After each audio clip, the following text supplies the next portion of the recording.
예, 우리 찬양곡 중에 오직 예수뿐이네 하는 찬양이 있습니다. 이 찬양을 작사하고 작곡한 자매는 소진영 자매입니다.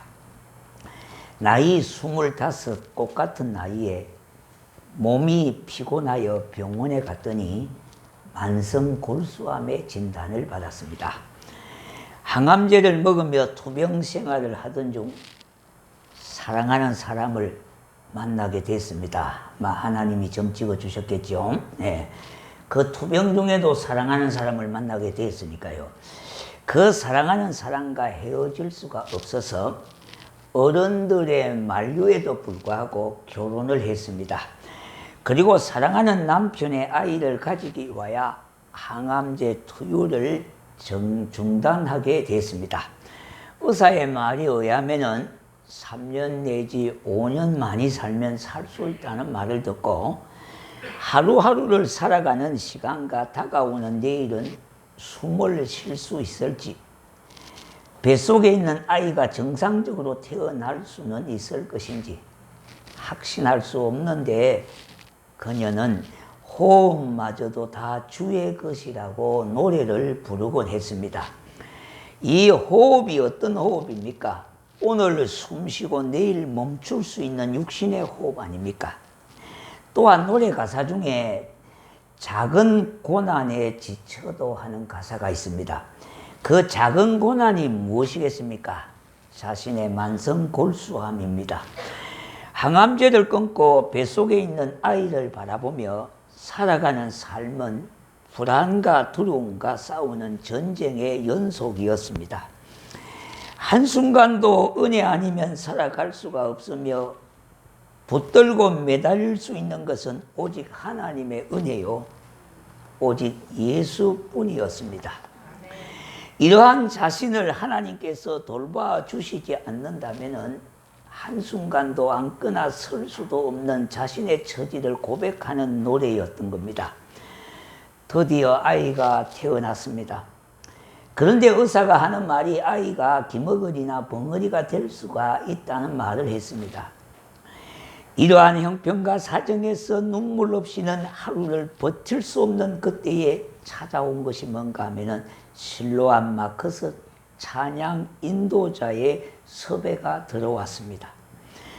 마지막 꺼져가는 등불의 불씨를 살리고자 하는 심정으로 찬양을 인도하게 됐습니다. 그의 찬양은 하나님을 향한 아이를 살려달라고 매일 밤 부르짖는 곡조이는 기도였습니다. 고단한 인생길 힘겨운 오늘도 예수 내 마음을 아시니 하루를 살아가도 기쁨으로 살아가리, 고통과 눈물과 지친 하루도 이 또한 지나가리라. 오직 예수뿐이니 나는 예수를 믿네. 살아가는 이 모든 순간이 주 은혜임을 나는 믿네. 자신의 형편과 처지를 생각하면 펑펑 울어도 모자라는 팔인데 그 자매는 내면의 기쁨을 토하며 살아계신 하나님을 찬양하며 그 예수님을 증거하게 되었습니다. 어느새 질병에서부터 점차적으로 해방을 받게 되었으며 그의 아들의 청력도 정상으로 회복이 되었습니다. 우리가 분명 기억해야 하는 것은 그리스도인들에게 주어지는 모진 고통과 아픔과 환경도 이와 같은 하나님의 은혜로 극복하고 이길 수가 있다는 말입니다. 뿐만 아니라 어떤 모진 고통과 아픔과 환경과 여러 가지 어려운 형편도 다 지나간다는 겁니다. 이 또한 지나가리라. 고난이 결코 그리스도인들에게 좌절과 낙심이 될 수 없는 이유는 그 어떠한 고난과 아픔이 창조주 하나님보다는 작기 때문이라는 겁니다. 설령 치유되지 않았다 할지라도 여전히 하나님은 나의 고통과 아픔 속에서도 함께 하신다는 것입니다. 그러므로 그리스도인들은요, 고난 앞에 진정 그분을 찬양할 수가 있어야 하겠습니다. 내일의 불확실해도 여전히 하나님을 믿는 겁니다. 오늘 이 본문 말씀은요, 다윗은 생명의 위협을 느끼고 절망적인 상황이며 미래의 불확실한 속에서도 심한 두려움을 느끼고 있는 존재가 된 겁니다. 본문 말씀 10절의 말씀을 보면은 그날에 다윗이 사울을 두루하여 일어나 도망하여 가드왕 아기스에게로 가니 했습니다. 또 12절의 말씀, 다윗이 이 말을 그의 마음에 두고 가드왕 아기스를 심히 두루하여 했던 겁니다. 다윗을 죽이려고 하는 사울왕과 아기스의 신하들 때문에 크게 두려움을 느끼게 된 겁니다. 그런 두려움과 생사를 알 수 없는 절망과 불확실함 속에서 다윗이 지은 시가 시편 34편인데요. 다윗은 이렇게 하나님을 찬양했습니다. 1절에 보니까 내가 여호와를 항상 송축하며 내 입술로 항상 주를 찬양하리. 2절에 보니까 내 영혼이 여호와를 자랑하리니 공고한 자들이 이를 듣고 기뻐하리로다. 오늘 이 본문 13절에 다윗이 사울에게 왕에게 쫓기고 아기스 앞에서 미친 척하고 수염에 침을 흘리고 대문짝에 머리와 몸을 걸쩍거리는 참으로 비참한 상황에 몰리게 되었습니다. 그러한 중에도 다윗의 이대한 고백이 뭡니까? 항상 하나님을 송축하고 있다는 겁니다. 그리고 나의 여호와를 자랑하고 있다는 겁니다. 이와 같이 우리는 기분이 좋고 나쁘고 내 형편과 상황이 좋고 나쁘고 일이 잘 되고 안 되고를 떠나서 항상 하나님 여호와를 찬양하고 송축하는 겁니다. 이것이 믿음이라는 겁니다. 믿음이라는 거예요. 데살로니가전서 5장 16, 18절에 항상 기뻐하라, 쉬지 말고 감사하라. 범사에 감사하라. 이는 그리스도 예수 안에서 너희를 향하신 하나님의 뜻이니라 했습니다. 항상 어느 때 어느 순간 어떤 어두움이나 내일의 불확실 속에서도 항상 여호와 하나님을 찬양하고 기뻐하는 것이 우리의 힘이요, 항상 뭡니까? 우리의 건세요, 우리의 승리가 되는 겁니다. 그러므로 그리스도인의 기쁨과 찬양의 근거는 어떤 형편과 상황이나 처지가 아니라 다윗처럼 여호와 하나님 자체가 바로 기쁨이요, 능력이요, 건세요, 승리요, 힘이라는 겁니다. 그가 시편 34편 4절에서도 이렇게 고백합니다.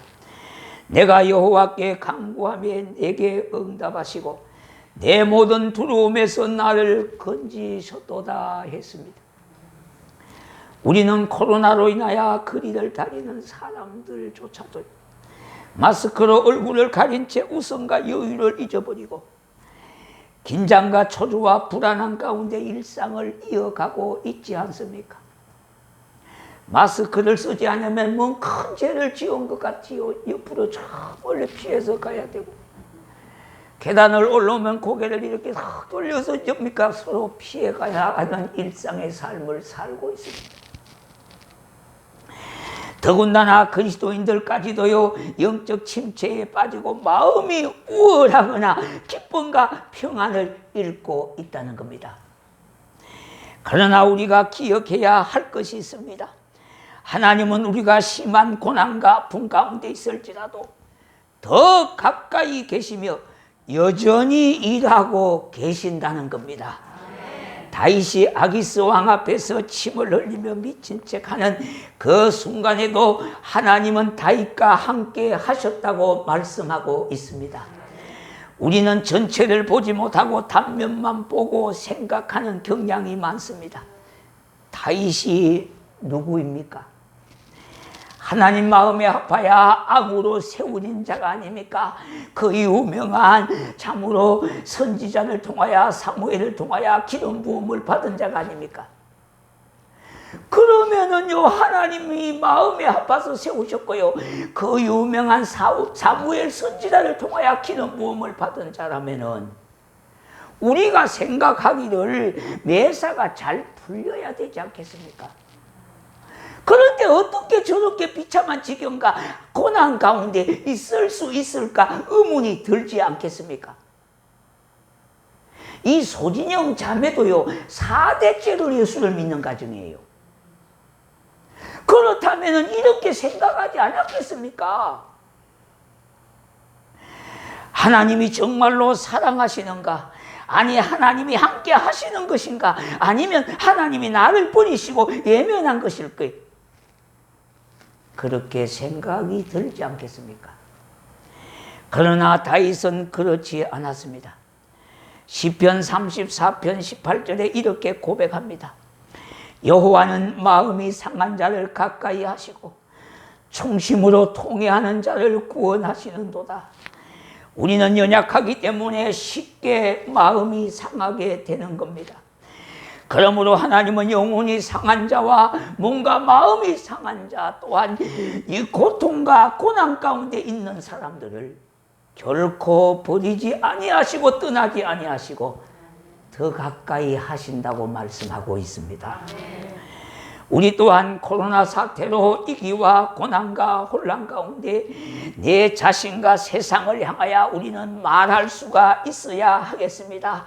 이와 같은 때에도 하나님은 우리와 함께 하십니다. 이렇게 말할 수가 있어야 하겠습니다. 이와 같은 때에도 대한민국을 하나님이 보호해 주신다고 하는 사실을 우리는 믿어야 되겠다 이 말입니다. 14절 오늘 본문에 보니까 아기스가 그의 신하에게 이르되 너희도 보거니와 이 사람이 미친 강이로다. 어찌하여 그를 내게로 데려왔느냐. 15절에 보니까 내게 미친 강이가 부족하여서 너희가 이 자를 데려다가 내 앞에서 미친 짓을 하게 하느냐. 이 자가 어찌 내 집에 들어오겠느냐. 그렇게 말합니다. 아기스 왕이 다윗을 볼 때에 미치광이처럼 보였던 겁니다. 수염에 침을 흘리고 헛소리를 하고 몸을 벽에다 극적거리는 다윗은 영락없이 미친광이의 모습이었습니다.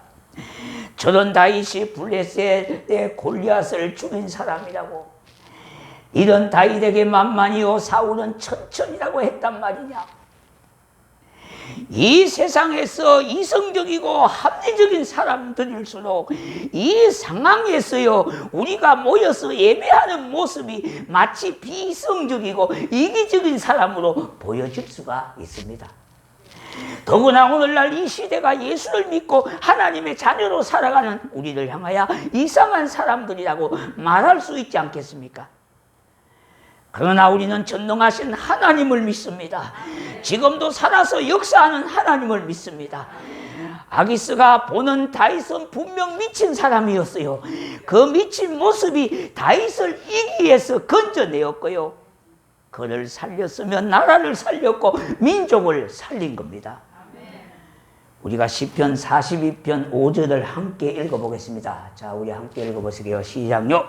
내 영혼아 어찌하여 낙심하며 어찌하여 내 속에서 불안해하는고. 너는 하나님께 소망을 두가 그가 나타나 도우심으로 말미암아 내가 여전히 찬송하리로다. 그렇게 고백하며 다윗은 불안과 두려움을 극복하게 됐습니다.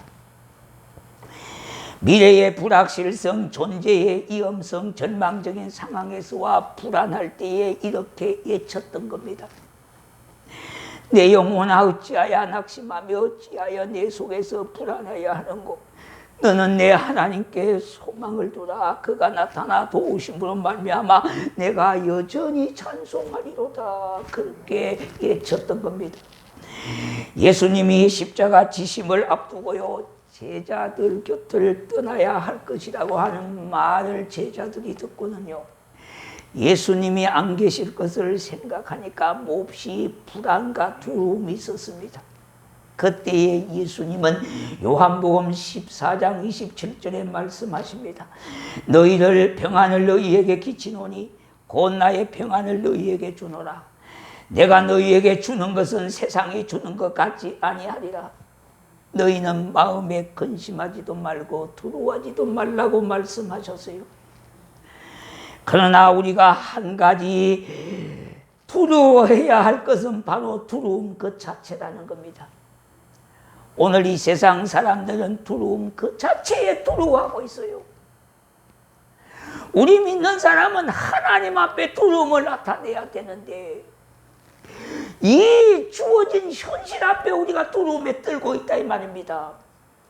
이 세상에서 들려오는 소리들은 너무나 크고 요란한 소리들입니다. 그러면 매일 쏟아지는 뉴스와 영상에 마음과 영혼을 사냥당하지 말아야 하겠습니다. 이때는 더욱더 하나님의 말씀과 하나님을 깊이 묵상해야 하겠습니다. 만일 우리가 귀를 기울이고 청종해야 될 소리, 크게 들어야 할 소리는 세상의 소리가 아니라 하나님의 말씀이라는 것을 기억해야 하겠습니다. 우리가 영적 침체를 극복할 수 있는 것은 세상 소리가 아닙니다. 하나님의 말씀이어야 영적 침체를 극복할 수가 있는 겁니다. 우리는 떡으로 사는 존재가 아니라 하나님의 말씀으로 살아가는 하나님의 백성이요 존재들입니다. 그러므로 하나님의 말씀을 먹지 못하고 맛보지 못하고 한다면 어떤 사람일지라도 영적 침체에 빠지게 되는 겁니다. 그러면 오늘 이 시점에서요, 세 가지를 우리 먼저 점검해 보셔야 합니다. 첫째는요, 나의 믿음을 한번 점검해 보셔야 돼요. 고린도후서 13장 5절에 너희 자신을 시험하고 너희 자신을 학정하라. 예수 그리스도께서 너희 안에 계신 줄을 너희가 알지 못하느냐? 그렇지 않으면 너희가 버리운 자니라 했습니다. 우리가 이런 상황 속에서도 하나님께 대한 믿음이 있는 분들은 예배를 사모합니다. 그리고 예배를 갈망합니다. 하나님의 은혜를요. 하지 않던 기도도 하게 됩니다. 이 모습들이 내 안에서 일어나고 있는지를 점검해 보셔야 돼요. 이것이 내 믿음을 점검해 보는 겁니다. 하나님이 내 속에 계신다면은 우리가 예배를 드리지 않는 것이 편하고 좋더라 이런 생각에 빠지지 말고요. 정말로 믿음 있는 분들은 예배를 사모하고 은혜를 갈망해요. 그리고 하지 않던 기도도 더 하게 되는 겁니다. 이런 모습이 내 속에서 일어나고 있는지를 점검해 보셔야 해요. 두 번째는요, 내가 죽고 내 안에 사는 이가 그리스도인가 점검해 보셔야 해요. 하나님의 뜻을 따라 살아간다고 하는 의미는 내 안에 일어나고 있는 크고 작은 애착들로부터 내가 죽는 겁니다. 예수님은 십자가에서 자신의 영혼을 아버지 하나님 앞에 맡겼습니다. 그리고 자신을 던져섰습니다. 우리를 위하여 죄에 던져졌고요, 사망에 던져졌고 저주에 던져졌습니다. 그래서 예수님은 자기를 부인함으로 인하여 이러한 애착에서 벗어날 수가 있었던 것입니다. 내가 죽고 내 안에 살아계신 이가 그리스도 예수라면은 우리가 살아도 죽어도 하나님의 뜻을 쫓아가는 살아있는 삶을 살아가고 있는지를 자신을 좀 점검해 보셔야 합니다. 정말로 하나님의 뜻을 쫓아가려고 하는 삶을 지향하고 애쓰고 있는지요. 세 번째는 나의 영적 상태를 점검해 보아야 합니다. 육체에도 면역력이 있듯이요, 영적에도 면역력이 있습니다. 이러한 때일수록 우리의 마음이 우월해지는 것을 경계해야 돼요. 예수 믿는 사람도 온통 기쁨을 다 잃어버리고 그냥 인상을 쓰고 다니시면 안 돼요.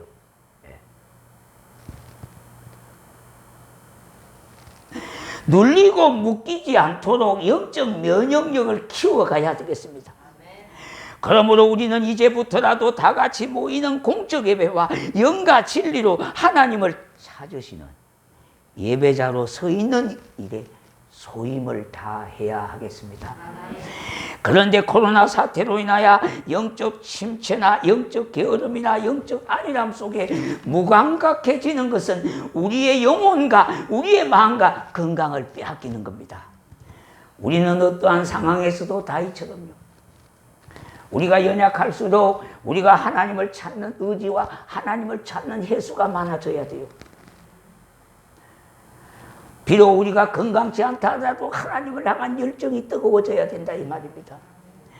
우리는 어떠한 상황에서도 다윗처럼 고난과 위기 속에서 할렐루야 할 수 있는 사람, 하나님을 찬양할 때에 우리의 영적 면역력은 높아지게 되는 겁니다.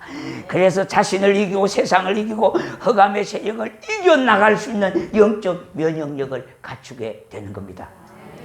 우리가 어찌 하나님의 선하심과 강대하심을 다 알 수가 있겠습니까?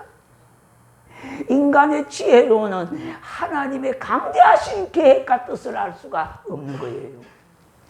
그러므로 그의 이름을 송축하고 높이고 찬양하는 그 자리에 있어 하나님의 기쁨이 되고 하나님 나라의 형상을 나타내면서 다시 한번 복의 그 눈으로 쓰임받기를 소망하는 자가 되어야 하겠습니다.